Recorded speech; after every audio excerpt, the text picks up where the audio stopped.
గత 3 రోజులుగా కడపలో టీడీపీ నిర్వహిస్తున్న కార్యక్రమం ఇది మహానాడు కాదు, మహాగోడు, మహాబోరు, మహానస. దీనికి సుత్తినాడు లేదా డబ్బానాడు అని పేరు పెట్టింటే బాగుండేది. టోటల్ ఆత్మస్తుతి, పరనింద, సొంత డబ్బా కుట్టుకోవడమే.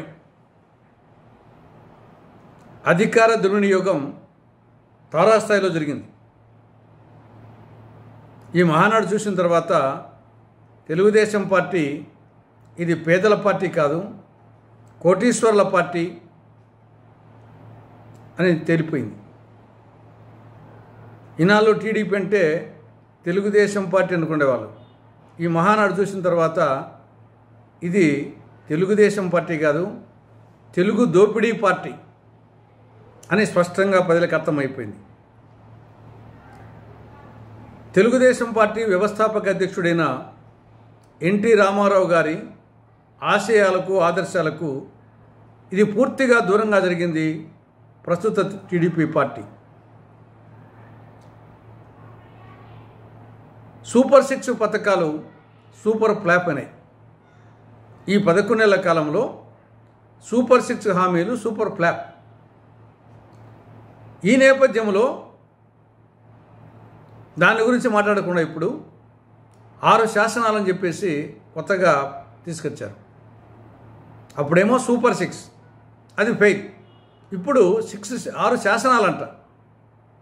అంటే పిల్లిని మార్జాలం అన్నట్లు, కుక్కను సునకం అన్నట్లు పేరు మార్చి ఇప్పుడు 6 శాసనాలు తెచ్చారు. ఏమిటి 6 శాసనాలు? ఒకటేమో కార్యకర్తే అధినేత అంట. ఓ దిక్కేమో మహానాడులో కార్యకర్తల గురించి బ్రహ్మాండం చెప్తున్నారు, 6 శాసనాలు మొదటి శాసనం అని.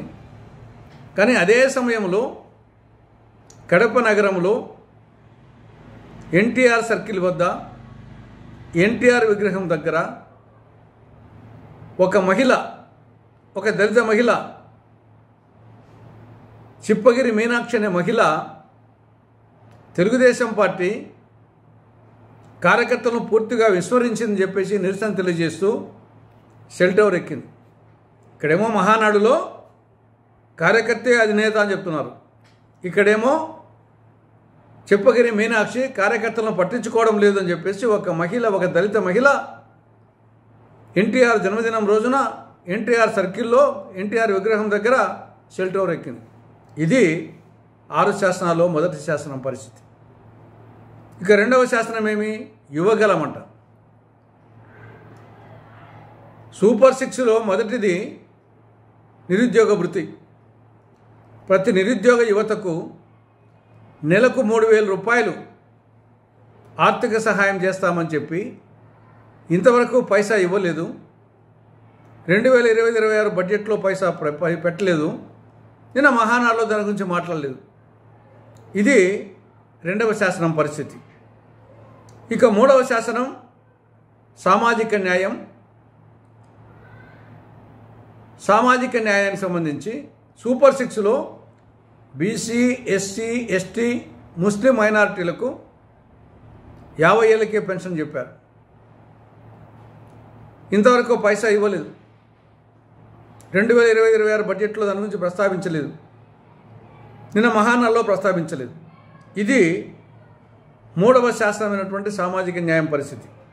ఇక నాలుగవ శాసనం స్త్రీ శక్తి. సూపర్ 6లో ఆడబిడ్డనిది 19-59 సంవత్సరాల మధ్య వయసు ఉన్న ప్రతి ఆడబిడ్డకు ఆర్థిక సహాయం, నెలకు 1,500 ఆర్థిక సహాయం చేస్తామని చెప్పేసి ఆడబిడ్డనిది చెప్పడం జరిగింది. ఇంతవరకు పైసా ఇవ్వలే. 2025-26లో బడ్జెట్లో పెట్టలేదు.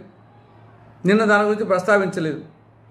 ఇప్పుడు దానికి స్త్రీ శక్తి అని పేరు పెట్టారు. ఇది 4వ శాసనం యొక్క పరిస్థితి. 5వది అన్నదాతకు అండంట. సూపర్ 6లో అన్నదాతకు సుఖీభవి కింద ప్రతి రైతు కుటుంబానికి ఏడాదికి 20,000 రూపాయలు ఇస్తామని చెప్పారు. ఒక సంవత్సరం పూర్తి ఎగ్గొట్టారు. ఈ సంవత్సరము ఇస్తారో ఏదో అర్థం కాని పరిస్థితి. దాన్ని ఇప్పుడు అన్నదాతకు అండ అని పేరు మార్చారు. ఇది దాని పరిస్థితి. 5వ శాసనం పరిస్థితి. 6వది తెలుగు జాతి విశ్వఖ్యాతి అంట. విశ్వఖ్యాతి ఏమో కానీ రాష్ట్రంలోనే తెలుగు జాతి, తెలుగు భాష అస్తిత్వము, ఉనికి కోల్పోయే ప్రమాదం వచ్చింది. పాఠశాల విద్యలో తెలుగు మాధ్యమం లేదు. అటు జగన్ పాలనలో జీవో 80 ద్వారా ఆయన పాఠశాల విద్యలో తెలుగు మాధ్యమం రద్దు చేస్తే దీన్ని అదే జీవోనైనా కొనసాగించాడు. సంవత్సరమైంది, ఆ జీవో కంటిన్యూ అవుతా ఉంది. ఇప్పటికే పాఠశాల విద్యలో తెలుగు మాధ్యమం లేదు. కాబట్టి ఇంకా పిల్లలకు తెలుగు చదివేది రాసేది రానప్పుడు ఇంకా తెలుగు జాతి విశ్వఖ్యాతి ఎక్కడైతుంది? ఇక్కడ రాష్ట్రంలోనే తెలుగులో మాట్లాడలేకపోతే, తెలుగులో చదవలేకపోతే, తెలుగులో రాయలేకపోతే ఇంకా తెలుగు జాతికి విశ్వఖ్యాతి వస్తుందంట. ఇది 6వ శాసనం పరిస్థితి. కాబట్టి ఓవరాల్గా ఈ మహానాడు ఇది మహాగోడు తప్ప, తర్వాత మహాబోరు తప్ప మరేమీ కాదు. ఒక విధంగా జగన్ పార్టీ, ఇటు ఈ పార్టీ దొందే, ఒకటి రాహువు, ఒకటి కేతువు. ఆయన అరచేతిలో వైకుంఠం చూపించాడు, ఈయన అరచేతిలో కైలాసం చూపించాడు. ఆయన పాలనలో పెనం మీద ఉంటే ఇప్పుడు నిప్పుల పొయ్యిలో పడ్డట్టు తయారైంది.